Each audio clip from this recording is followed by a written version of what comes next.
Good. Okay. Um, so my presentation today is going to be about optimizing the role of the electrophysiology advanced practice nurse in the hospital. I have no disclosures. The areas of practice that I'm going to be talking about are the APN as a patient advocate and educator, care coordinator, and enhancer of the patient's hospital journey. So what's the most effective way to achieve this? First of all, I think it's important to understand what your hospital privileges include so that you can practice to the fullest extent of your privileges.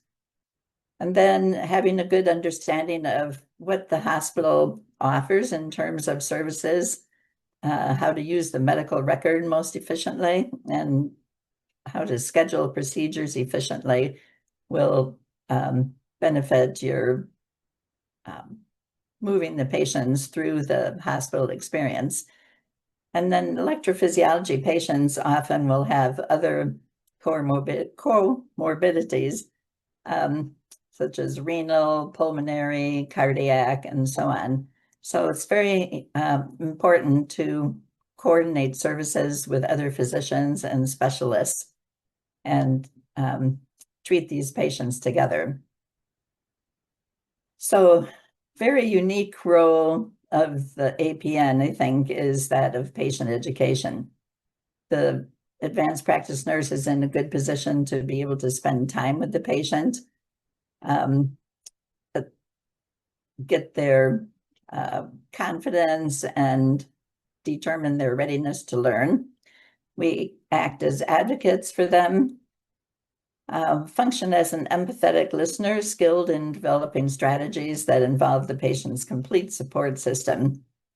So I find that it's helpful to sit down when I'm talking to the patient so that they feel that I'm really focusing on them and listening to what they're saying. And then we can best develop and implement teaching tools for various conditions. So I made a little booklet that I just carry around in my pocket that I put different pictures of arrhythmias or devices that I might be talking to the patient about, different services that might be available to them. I also put in flow sheets for myself for different protocols for transitioning, say, from one type of antiarrhythmic to another, or one type of anticoagulation to another. I also carry around a little demo of a pacemaker and a defibrillator so that I can show a patient what they're going to have implanted if their treatment includes that as one of the strategies. So I encourage them to hold it and put it in their hand, and then I suggest that they even take a picture of it to show their family what they're going to be having. So in managing the patient's care, the APN is in a position to order and supervise the administration of different specialized antiarrhythmic medications. So I'm going to be talking about amiodarone, dofetilide and sotalol, adenosine, and flecainide. So amiodarone is probably the most effective antiarrhythmic drug that we have, used both for atrial and ventricular arrhythmias. Unfortunately, or whatever, it also has potential for organ damage to many organs, particularly liver, thyroid, and lungs. Almost every patient who is on a prolonged management doses of amiodarone will have some corneal deposits. These don't necessarily affect their vision, but for example, if they're driving at night, they'll be seeing halos around bright lights. And then they also have markedly increased sensitivity to sun exposure. So it's very important for them to know that they could get badly sunburned, and so they should wear a hat, cover their arms and legs if possible when they're in the sun. And too much sun exposure on the face also tends to cause skin discoloration of sort of bluish color on the nose and across the tops of their cheeks. Other side effects from amiodarone can be optic neuritis, bradycardia, neuropathies, ataxia, plus many others. So the patients need to know about these, but they need to be reassured that we're going to monitor them carefully. These days, people will look things up online, and sometimes they'll refuse to take a medication that's ordered for them because they get scared when they look at the potential for side effects. So we reassure them that we're going to monitor them very carefully. So in doing so, we get baseline liver and thyroid functions. We get those results. We have a chest X-ray and pulmonary function study to be used for comparison later on. And then on long-term basis, liver and thyroid function testing and amiodarone level and DES levels are done every 3 to 6 months. And the patient should have an annual chest X-ray and eye exams. Interestingly, the half-life of amiodarone is 58 days. So if the patient is getting amiodarone loading as an oral, in the oral dose, it will take a long time for it to be effective. And so in the hospital, we'll most often see amiodarone given intravenously for more rapid therapeutic effect. So this is the protocol for IV loading, and it will take 24 hours for the full loading dose. And then usually the IV is continued for a day or several days until the patient's arrhythmia is stabilized, and we can transition them to oral dosing. An important thing to remember is that amiodarone may increase the defibrillation threshold in the patient with an implanted defibrillator. It also can cause the ventricular tachycardia rate that they had previously to become more slow. So prior to discharge, the patient needs to have their defibrillator programmed to maximum defibrillation output and probably lower the defibrillation detection rate so that if the patient has side effects, this side effect, they will still be able to receive the benefit from their defibrillator. So we usually bring our patients back about a month after they're loaded on amiodarone and do a non-invasive EP study so that we can fine-tune the defibrillation output and also their detection rates for ventricular tachycardia.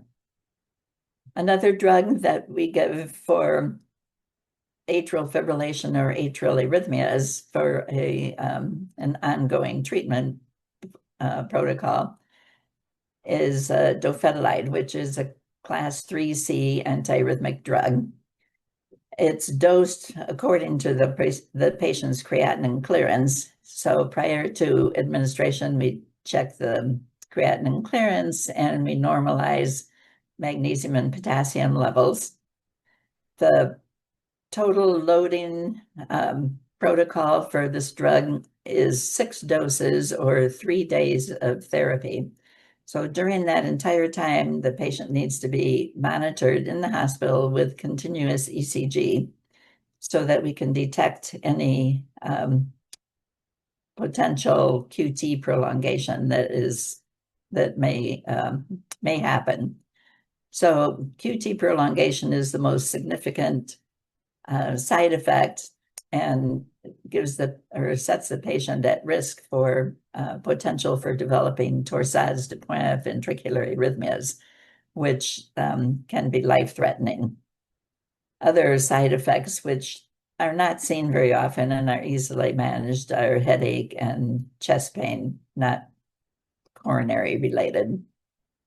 So during the administration of the loading protocol for the 3 days, we obtain a 12-lead ECG and check the QTC 2 hours after every dose is given.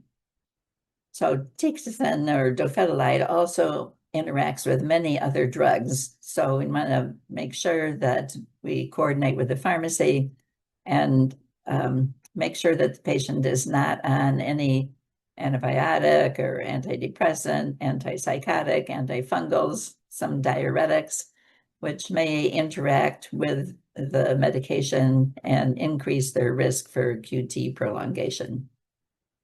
Here's one of and monitor strips of a patient receiving dofetilide and beginning to have bursts of ventricular tachycardia of Torsades type. If this is seen, we definitely want to discontinue the medication because this can develop into sustained ventricular tachycardia.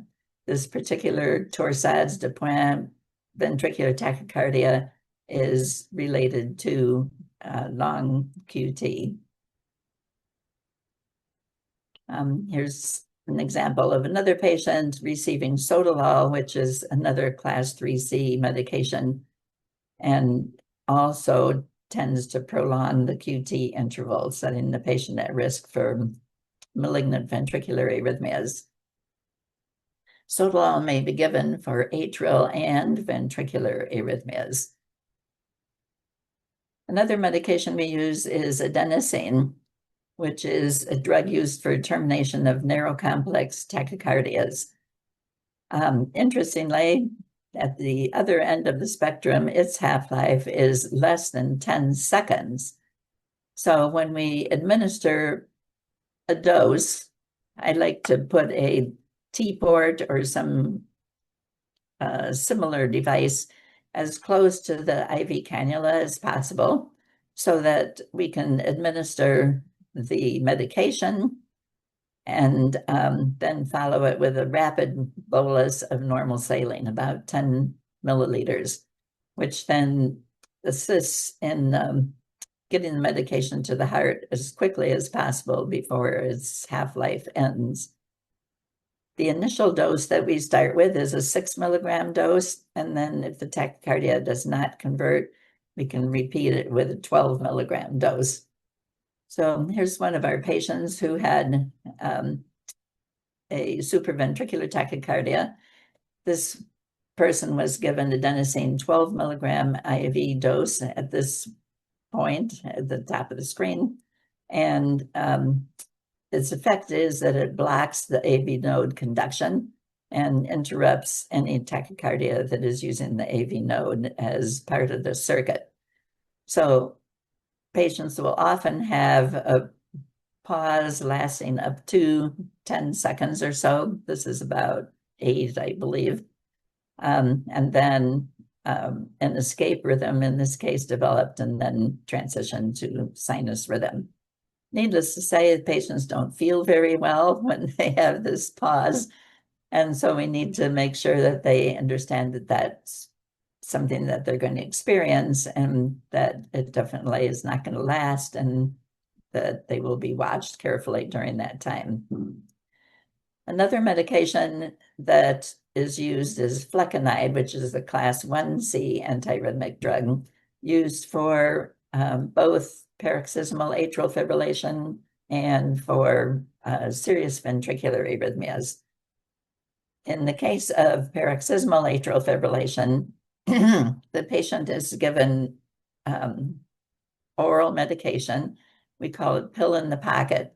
So when they go into atrial fibrillation, and this is as an outpatient, so they need to be able to identify either by how they feel or by a watch or some such thing. They need to know when they go into atrial fib. And then they take one dose of 200 or 300 milligrams of flecainide, and the chances are that they will convert to normal rhythm in within 2 to 4 hours or so. If they do not convert, then they need to come to the emergency room, or some other plan is made for treatment.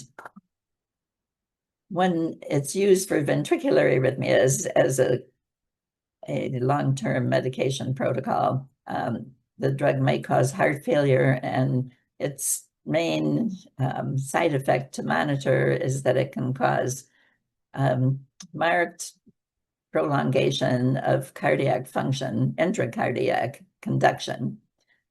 It definitely should not be used for patients with any coronary or structural heart disease or heart block unless they're paced.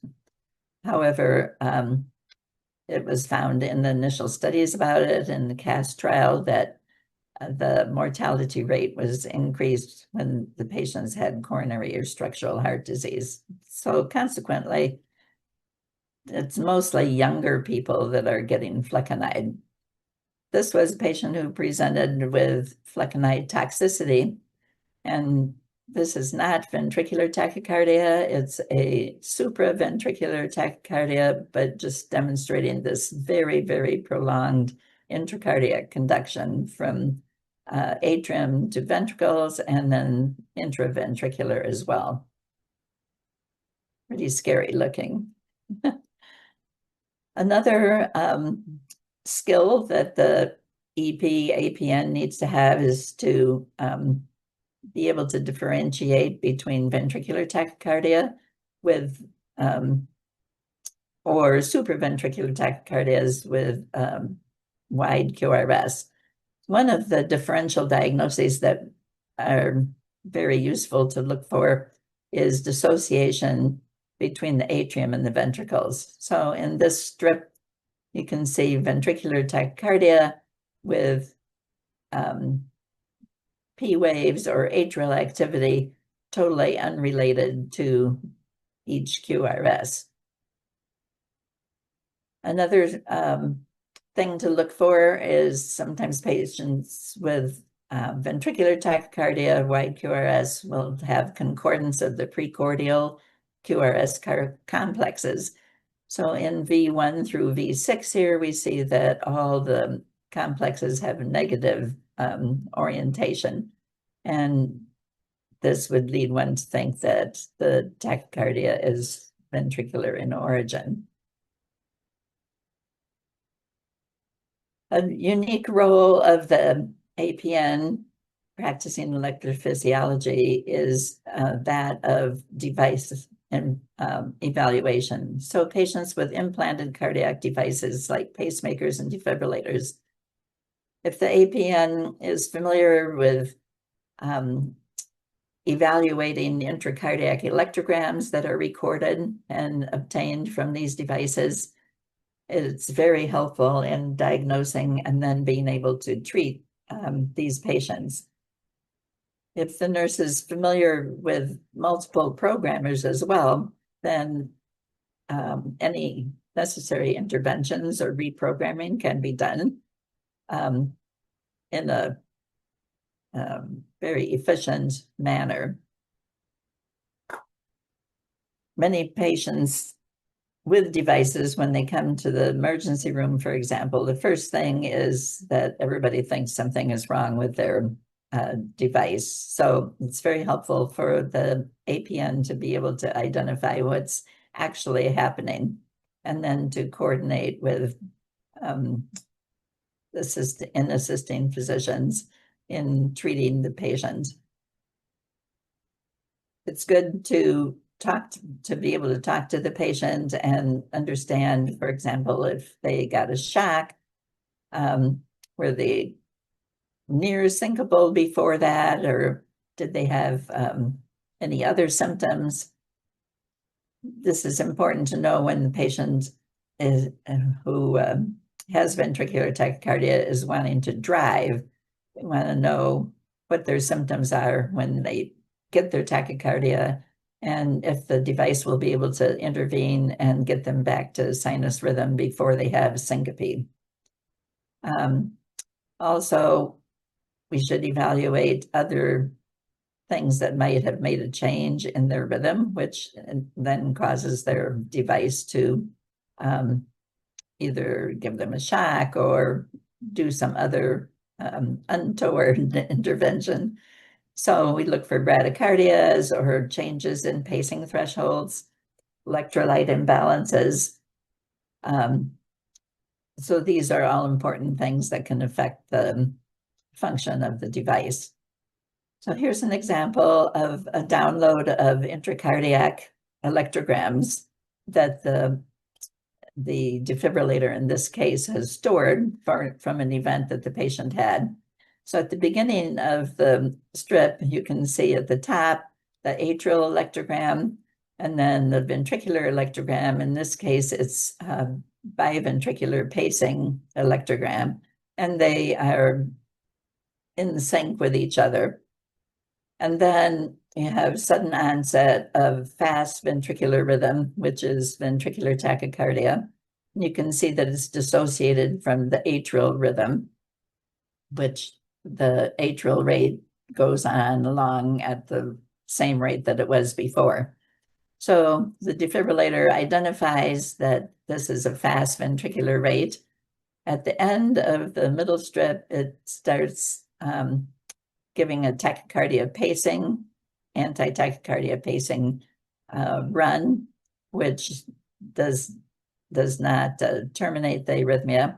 So it delivers another anti-tachycardia pacing run at the end of the strip. And then that actually accelerates the arrhythmia and it degenerates into a faster and even faster rhythm. So at this point, the defibrillator identifies ventricular tachycardia or fibrillation, and it starts to charge. And at the end of the second strip, it delivers a defibrillation, in this case, 40 joules, and terminates the ventricular arrhythmia. However, in this case, it put the patient into atrial fibrillation. So you can see the atrial electrogram is now very disorganized and rapid, producing an irregular ventricular rhythm. So very useful information can be obtained from the implant or from the downloaded electrograms from a device, either a pacemaker or a defibrillator. So many of the devices, particularly defibrillators, will also collect other data that is useful.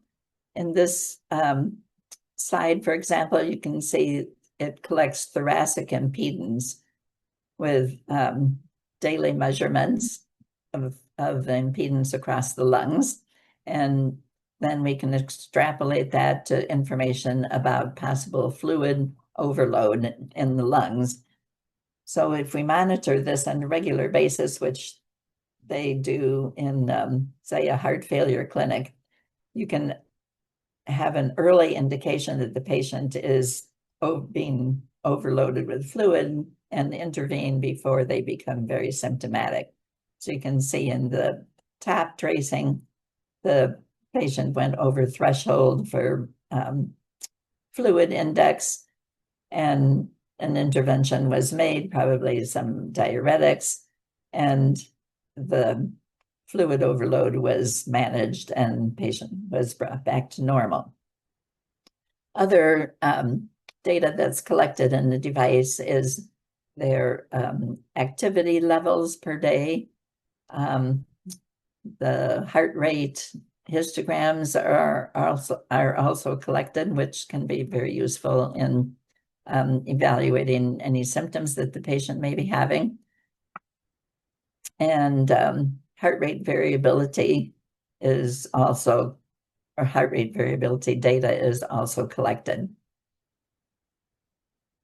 So if the APN is able to